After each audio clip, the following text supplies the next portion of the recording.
Alright then everyone, welcome back to another silly video, not related to my normal tech stuff, but I thought this might help a few people because I struggle to find the information online. So I'm sat in my daughter's 2017 UK Suzuki Celerio, so it's the smaller car, smaller than the Swift, 2017 plate as I said, and it seems that some of these cars were shipped with central lock-in and some were not. Sorry, I should correct that. With remote central locking, and some were just central lock-in, so you had to use the key.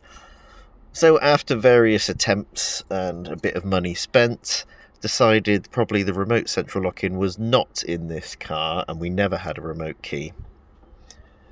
So I decided to buy one of these cheap aftermarket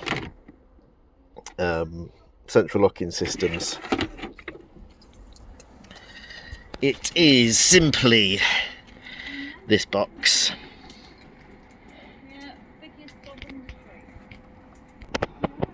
Lots of cables, but actually you only need a few of them. So I've already done all the work and I've connected it up. Let me just find the key fob and you will see this is an aftermarket key fob. Doors are currently unlocked. Locked, unlocked. You can hear the little clicking of the relays. Lock. So I'm not in shot, am I? Unlock. So it works. Why am I making this video? Why have I not showed you how to do it? Because if you're like me, you're not going to need all of the technical information. You are just going to need the key information for it. So first of all, we need to figure out this is where the window and door control block normally sits. The wires you need to use and utilize on here are black for the negative, neutral, ground. Okay, so that's black for negative, neutral or ground, whatever you want to refer to it as. Most of the cables in there are for the windows. The pink is a live ignition that comes live when the ignition is on the on position, so that's used for the windows.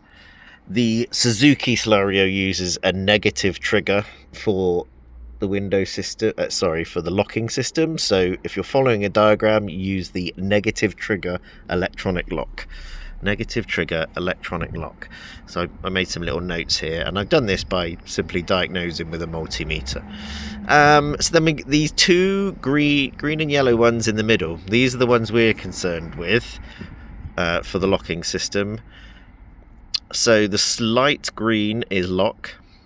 No, I think it's the other way around actually. Hang on. Well, anyway, light green lock, yellow unlock. That's what I've noted. Alright, light green lock, yellow unlock. So with these little boxes, you just follow the very, very simple diagram, which is slightly wrong on the page. So we're looking at negative trigger. You see the text where it says lock signal, no connect. When they say non-connect, they mean do not connect or unused. But also they've got the print incorrect, where the letters are dropping down and not in line with the cable markings. So, as I've marked on there, number 1 is ground. Number 2 is unlock signal. Number 3 is no connection. Number 4 is ground. Number 5 is the lock signal. And 6 is another no connect. There are lots of other options to connect things up, like make your lights flash, make the horn toot. I'm not going to bother with any of that myself, but that's what these other mesh of cables in. I did try and get it connected. If you're ever looking for the main body management module, it's on the driver's side on what we refer to as an A pillar, I guess, next to the accelerator under the plastic cover. It's sort of a fuse box slash control module. I wouldn't say it's a fuse box, it's probably just relays and things in there. So to connect this up, I use the neutral from the windows, sorry, I'm an electrician. I did ground from the windows, connected both grounds there. I nicked the permanent live from the radio over here because it was the easiest place to grab it from. I would say there's probably a better way of doing it, but I was only interested in getting this working today. So as you can see, I've still got everything in bits. So if you're working on a Suzuki Celerio and it's got no central lock-in, and you buy a £10 aftermarket device, things to remember are it's neutral negative switching. The cables that you need are the small ones, yellow and green, for the unlock system. You connect them in there.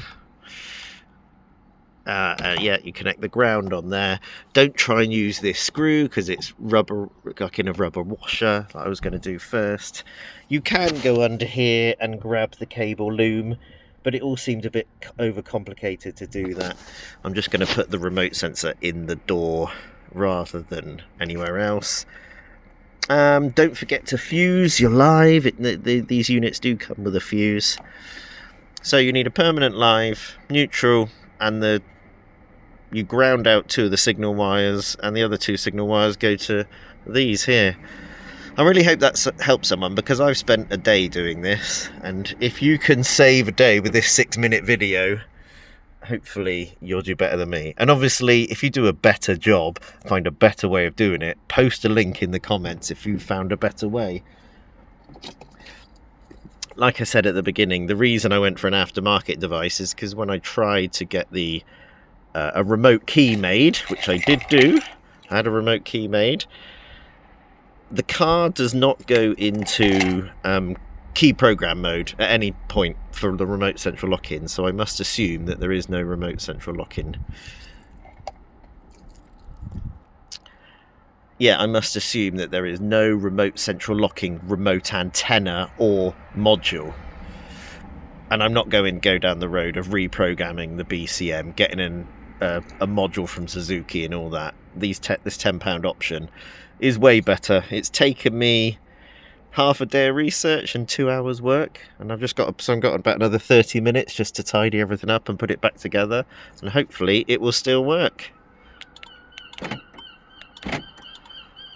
That is going to save, and one of the reasons I'm doing this is because the actual key in the door lock is starting to become a bit funky